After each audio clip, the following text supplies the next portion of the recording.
Hello বন্ধুরা, কেমন আছো সবাই? পিবিস রান্নাঘরে সবাইকে স্বাগত জানাই।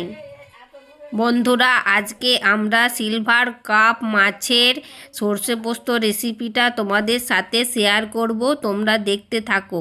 বড় সিলভার কাপ মাছের 4 পিস চাকাকে আমরা নুন হলুদ মাখিয়ে নিয়েছি। চলো তাহলে তাড়াতাড়ি রান্নাটা শুরু করে দিই। প্রথমে কড়াইতে তেল দিয়ে দিলাম।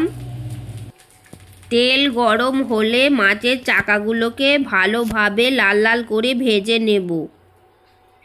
বন্ধুরা, রান্নার ভিডিওটি ভালো লাগলে অবশ্যই লাইক, কমেন্ট ও শেয়ার করবে এবং সাবস্ক্রাইব করে আমাদের চ্যানেলের পাশে থাকবে। বন্ধুরা, তোমরা সিলভার কাপ মাছের সর্ষে পোস্ত একবার বাড়িতে ট্রাই করে দেখবে। বন্ধুরা, তোমরা কে কে মাছের সর্ষে পোস্ত খেতে পছন্দ করো অবশ্যই কমেন্টে করে জানাবে।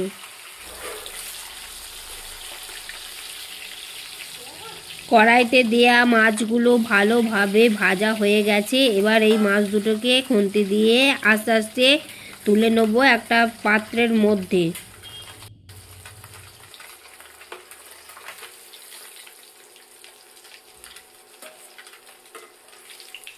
মাছ দুটো তুলে নিয়ে আবার দুটো মাছকে দিয়ে দেবো কড়াইতে ভাজার জন্য। মাছের এক পিঠটা হয়ে গেলে খুন্তি দিয়ে অন্য পিঠে উল্টে দিতে হবে।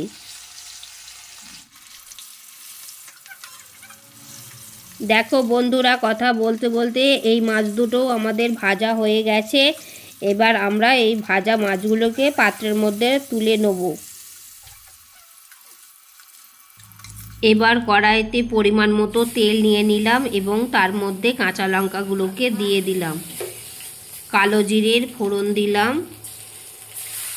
কুচানো পেঁয়াজ কুচিগুলোকে আস্তে আস্তে দিয়ে দিলাম। খুন্তি দিয়ে ভালোভাবে নাড়াচাড়া করতে হবে পেঁয়াজগুলো ভাজার জন্য।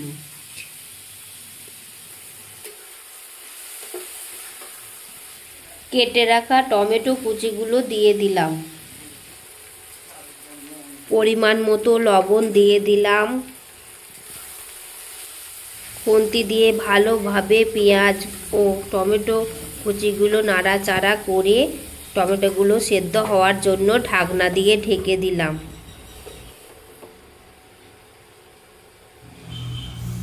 ঢাকনা খুলে এবার পরিমাণ মতো লবণ দিয়ে দেবো। এবার খুন্তি দিয়ে ভালোভাবে নাড়াচাড়া করে মশলাগুলো দিয়ে দেবো একে একে করে। প্রথমেই জিরে বাটা দেবো, তারপর হলুদ গুঁড়ো, তারপর আদা বাটা দিয়ে দিলাম। এবার খুন্তি দিয়ে নাড়াচাড়া করে মশলাটাকে ভালোভাবে কষাতে হবে।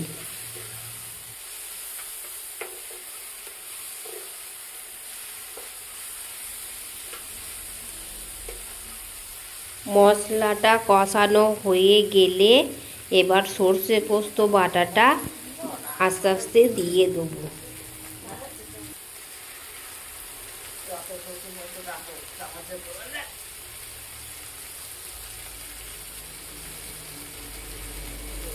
এবার কষানো মশলার সাথে সর্ষে পোস্ত বাটাটা ভালোভাবে খুন্তি দিয়ে নাড়াচাড়া করে মাখো মাখো করে নিয়ে পরিমাণ মতো জল দিয়ে দেব।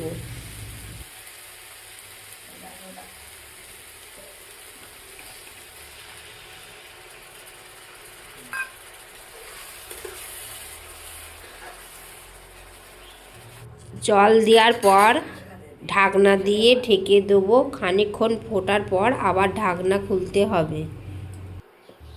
ফুটন্ত সর্ষে পোস্তের ঝোলটাতে ভেজে রাখা মাছগুলো আস্তে আস্তে তুলে দেবো।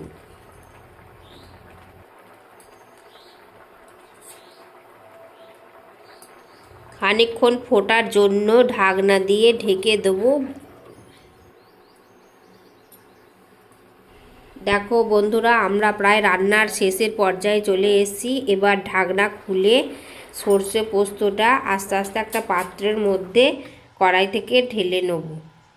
ভিডিওটা সম্পূর্ণ দেখার জন্য ধন্যবাদ বন্ধুরা। ভালো থেকো, সুস্থ থেকো। পরের দিন আমরা একটা নতুন রেসিপি নিয়ে আবার হাজির হব।